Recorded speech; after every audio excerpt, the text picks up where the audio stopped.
Om Swastiastu. Assalamualaikum warahmatullahi wabarakatuh. Shalom, namo buddhaya, dan salam kebajikan.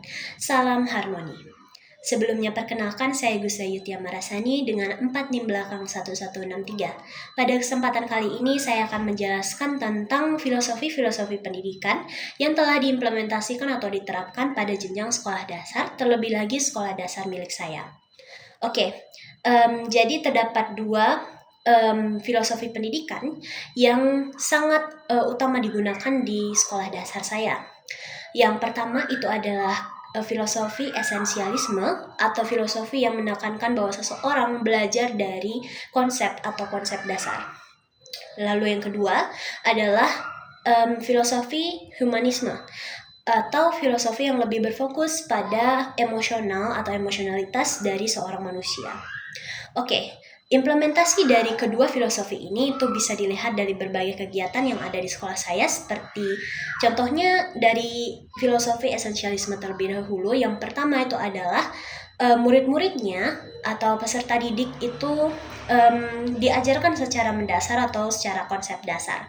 Contohnya seperti pembelajaran calistung itu digunakan pada kelas 1 sampai kelas 2 SD sehingga mereka paham betul dengan konsep calistung. Lalu barulah mereka diberikan konsep-konsep dasar dari pelajaran lain secara bertahap, dari tahapan yang lebih mudah dimengerti hingga ke tahapan kompleks.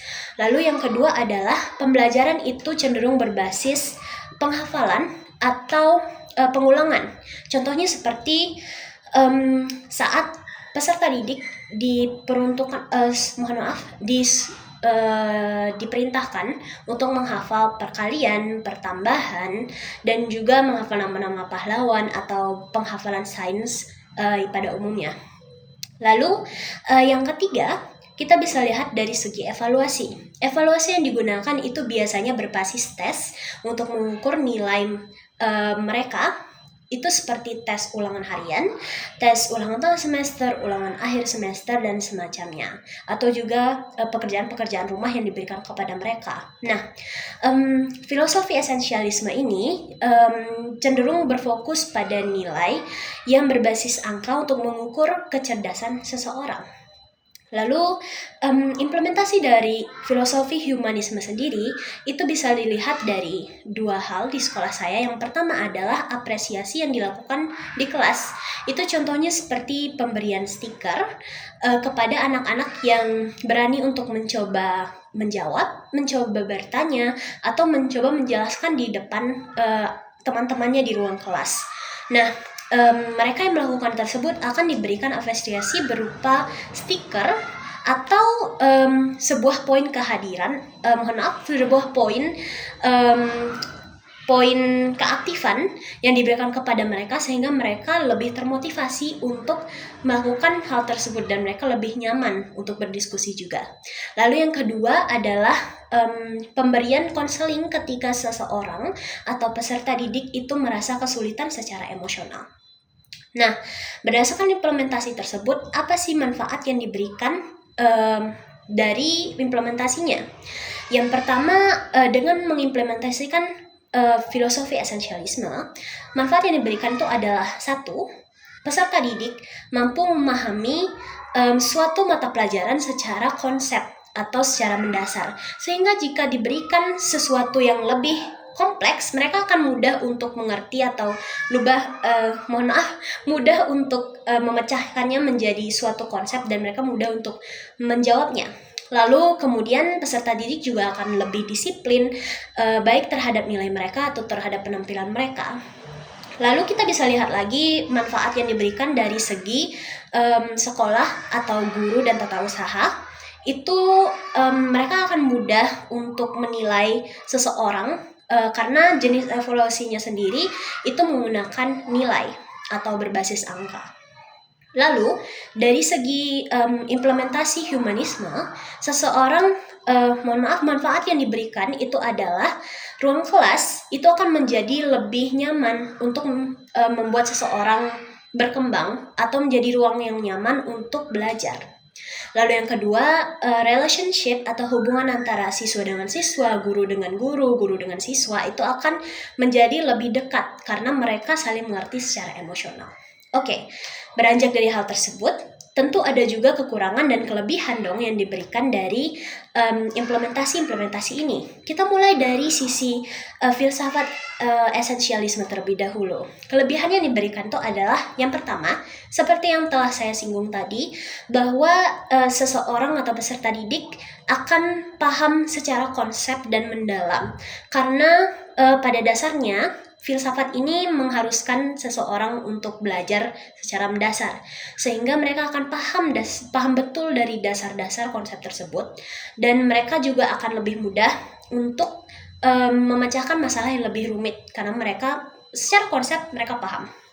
Lalu kemudian yang kedua, kelebihannya adalah seorang peserta didik itu akan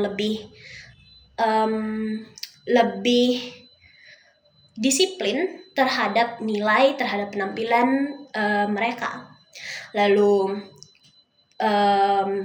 kalau kekurangan dari esensialisme ini sayang sekali sangat berpengaruh terhadap perkembangan seseorang. Kenapa? Karena kekurangannya adalah secara dasar esensialisme ini sangat berfokus kepada nilai berbasis angka untuk mengukur kepintaran seseorang.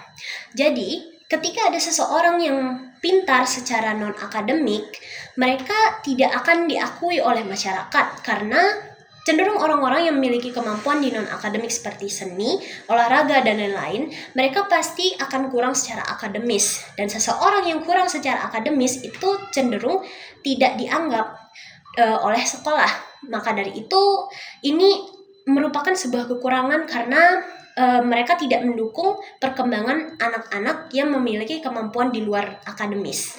Lalu dari segi filosofi humanisme. Nah, keuntungan yang diberikan itu adalah yang pertama, ruangan kelas tentu akan menjadi sebuah tempat yang sangat nyaman untuk berkembang karena peserta didik akan merasa diapresiasi, akan merasa dihargai ketika mereka bertanya atau menjawab. Jadi mereka akan memiliki motivasi untuk berkembang, untuk belajar. Namun, kekurangannya adalah dalam beberapa mata pelajaran yang membutuhkan konsep yang kuat dan ketelitian, kefokusan, dan lain-lain seperti contohnya sains, IPA, matematika, dan semacamnya, itu konsep ini akan cenderung kurang efektif untuk digunakan karena kurang penekanan pada dasar. Nah, berdasarkan hal tersebut, dapat saya simpulkan bahwa mungkin filosofi yang diterapkan oleh beberapa sekolah itu akan memberikan kelebihan, namun juga dalam sisi lain pasti ada kekurangannya. Dengan begitu, saya tutup dengan Parama Santi. Om Santi Santi Santi Om. Wassalamualaikum warahmatullahi wabarakatuh. Shalom Namo Buddhaya. Salam kebajikan dan salam harmoni. Terima kasih sudah mendengarkan.